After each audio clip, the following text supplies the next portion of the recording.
I'm Dr. Theresa Bullard, and this is Mystery Teachings.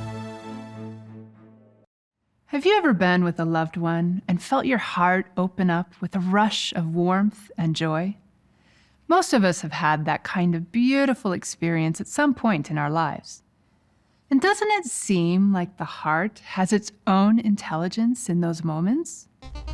In our modern age, scientists have searched for the seat of consciousness, primarily by examining the functions of the brain.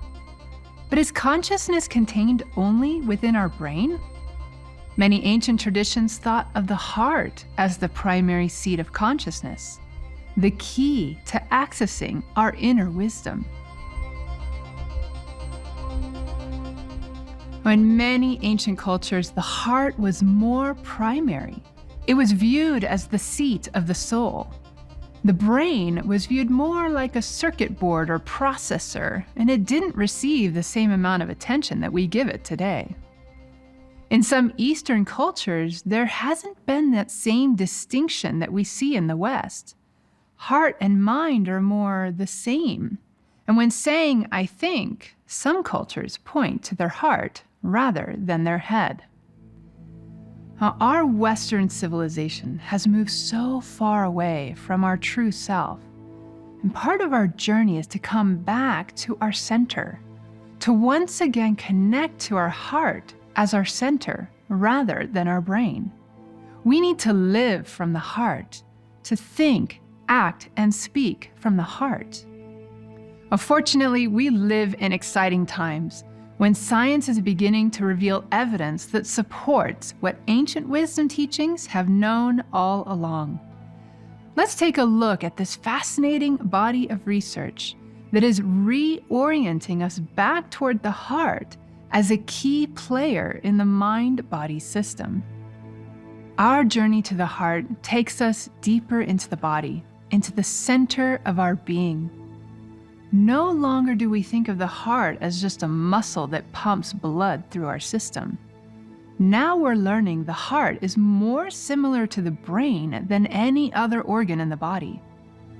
Scientists discovered in the 80s that the heart is made of a huge number of glial cells and neurons, much like the brain.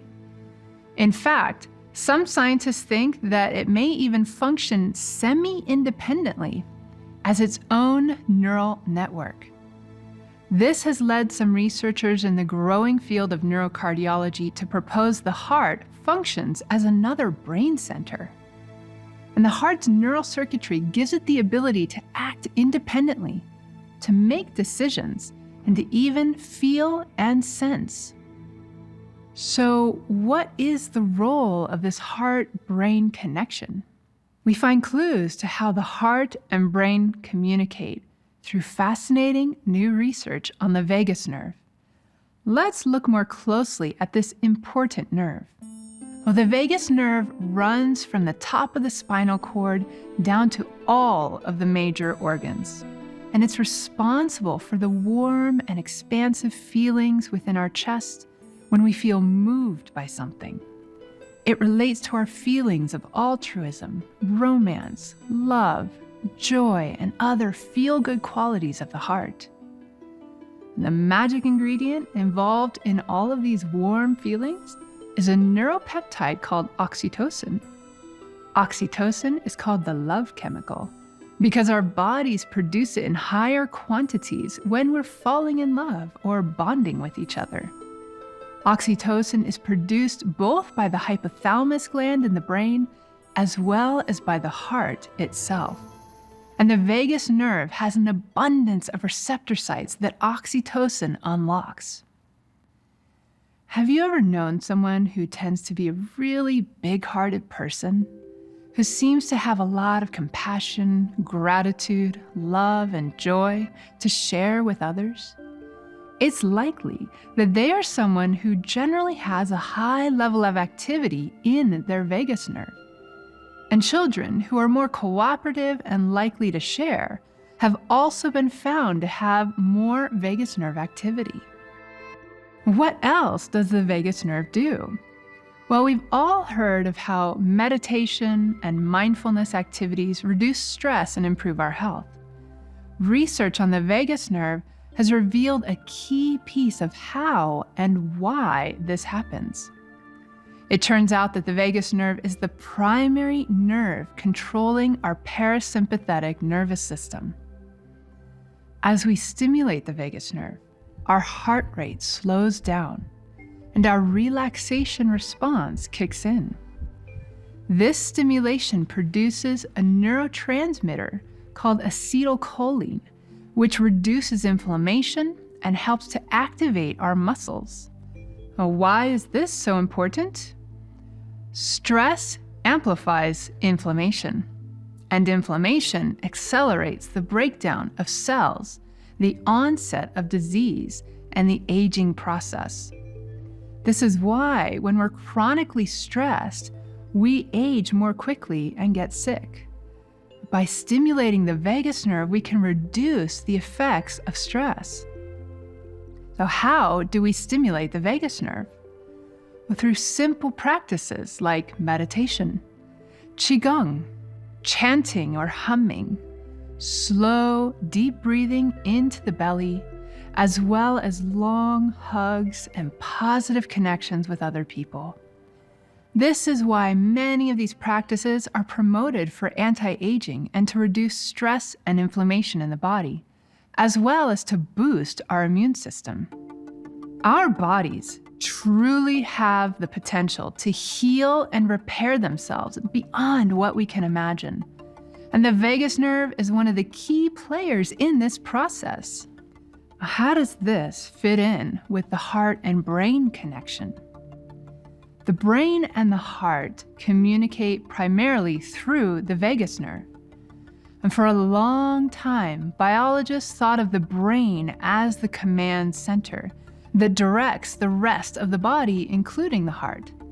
But it turns out that the flow of communication isn't just one way.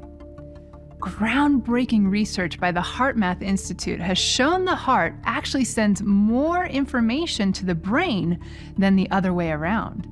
And the heart actually responds to emotional stimuli before the brain does. Even more mind-blowing is that the heart registers a response up to 6 seconds before the stimulus is even presented to us. Now, what does this mean? Well, for one, it shows that the heart intuitively knows what's coming just before it appears, especially when that stimulus might trigger an emotional response within us.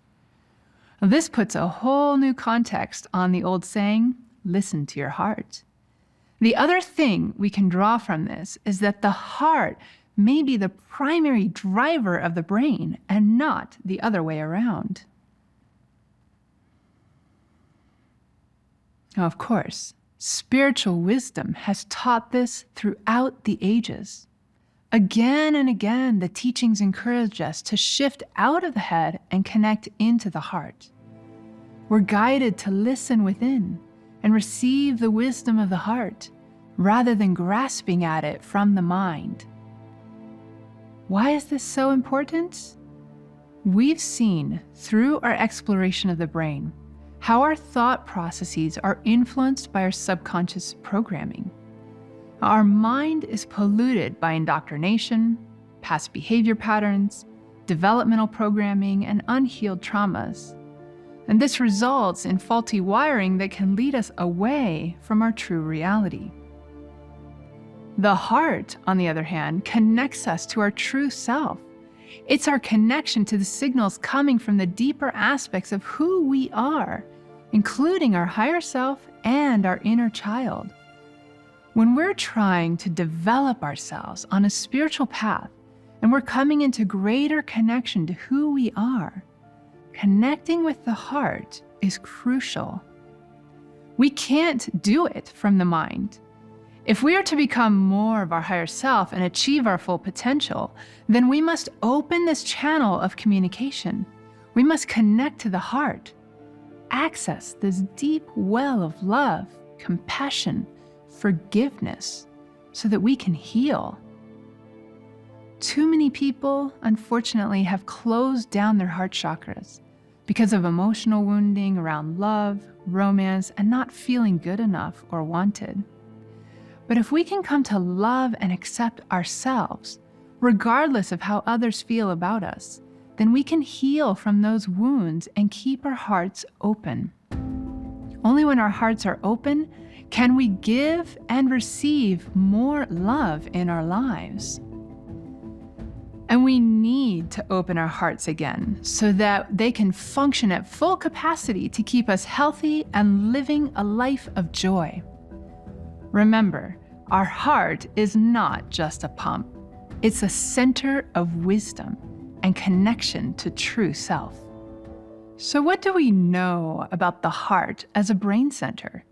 And what signals is it sending to the brain? To begin with, the vagus nerve is a closed circuit loop. It runs from the brain to the heart and then from the heart back to the brain. And this allows the heart to definitely influence the brain's action. Even more fascinating is the new evidence that the heart sends more signals to the brain than the other way around. This is at least true when it comes to emotional and intuitive content.